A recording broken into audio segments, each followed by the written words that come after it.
Hi, and welcome back to Adi Files. So, you would like to apply for your dream job, but you don't know how to write a cover letter? Well, in this video, we are going to talk about the content of a cover letter, so what should be included in a cover letter, and the format of a cover letter. So, let's start with the content. So, basically, you're trying to answer two questions in your cover letter.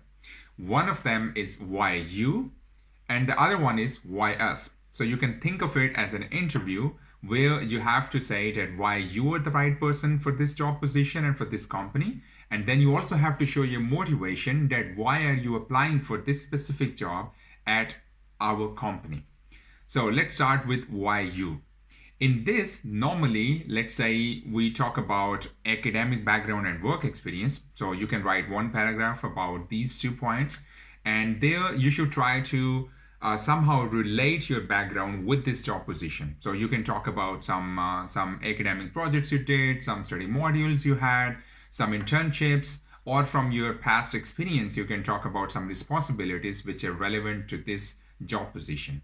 And here, instead of simply just repeating the points from your CV, you should focus more on, the value your role brought to the products or to the projects or processes of this previous company, and what did you learn actually through this experience. So what was your professional and personal growth through this experience? So you should talk more about the value and not just about, let's say, simply your responsibilities, what you did there and all, because you have already mentioned those things probably in your CV.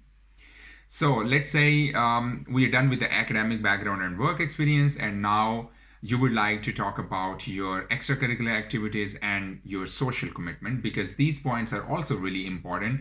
They give an impression of the kind of person you are, the kind of things which matter to you as a person and your personality. And these things are also really important for employers.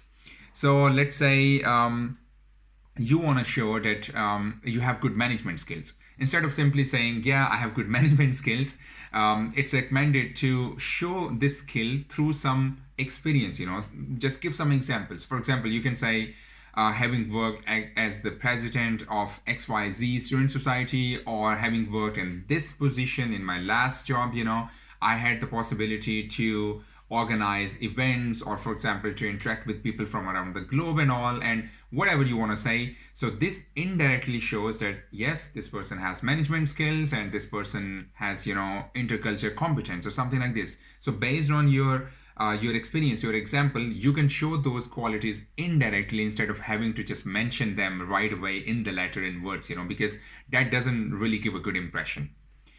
So this was the part where you answer why you, and now let's move on to why us, where mainly you're trying to answer why this job position and why this company. Again, here you can write two paragraphs, one of them about the job position and one of them about the company. Now, when you write about the job position, some people, they just really rush into it and try to mention their technical skills and their relevance, their background and everything, why they're the right person for the position, but they forget to mention their motivation for the position, their why would they like to work in this position in the first place, so kind of like their motivation. So don't forget your motivation, because when it comes to skills and all, companies normally know that yes, there will be some things which we need to teach this person, but they are mainly looking for your interest and motivation, let's say, or the kind of person you are. Because if you're not motivated, it doesn't matter how skilled you are, by the end of the day, they're not going to really get anything from it. So it's really important to mention your motivation. And let's talk about why this company. So here, many people, for example, they say, yeah, I would like to work here because it's one of the best companies in the world and you have the best products and everything. Everyone knows these are generic lines and you can just, write them for all of your job applications. Here, you need to tailor, let's say, this paragraph, and you need to write things which are very specific to this company where you're applying. So, for example, you can mention some products or some projects, or for example, some initiatives of this company which really mean a lot to you, or somehow they're relevant to your background or this job position you're applying for. So, for example, let's say if sustainability and environment really matters to you, and this company has taken some initiatives in the last years when it comes to sustainability, then you can mention those initiatives, and which shows like you have done your research, other than just simply trying to Google the company's name and checking the Wikipedia's page, this shows like you have kind of like you try to dig deeper and get all that information, and it shows like, okay, these are the points which matter to this person, this is why this person is interested in our company, and that then really gives a good impression. And then it's also a good practice to say that, okay, this is more or less why I would like to work here. This is more or less why my profile is relevant.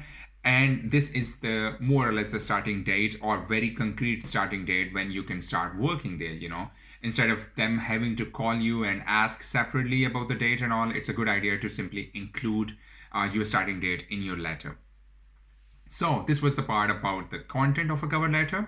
Now let's talk about the format. So depending upon the country you're applying in some countries, for example, they mention applicant's name and address on the top right side, and then you mention like the company's name and address on the left side, and then you have a subject line, and then you write the letter. So this was more like, let's say the approach when you apply in the mail. So the thing is, like, you mentioned all these addresses and everything, but nowadays more and more applications are done online, and there you don't really have to mention all these points in the very beginning. But if you say you would like to really respect the format in those countries, let's say, and if you have to upload the file as a PDF, then of course you can just write it. But if you think, oh, it's just a text box, then you don't really have to write those details, because probably you have already mentioned them in some other form, right, during the application. So then you can just right away start your your cover letter.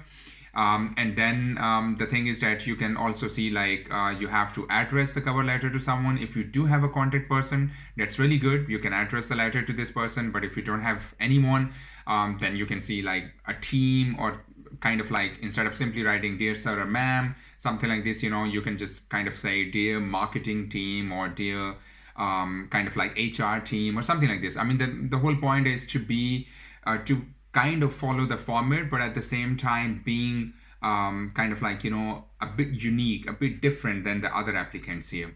And then when it comes to, let's say, the letter itself, normally it's a good practice to have the letter on one page.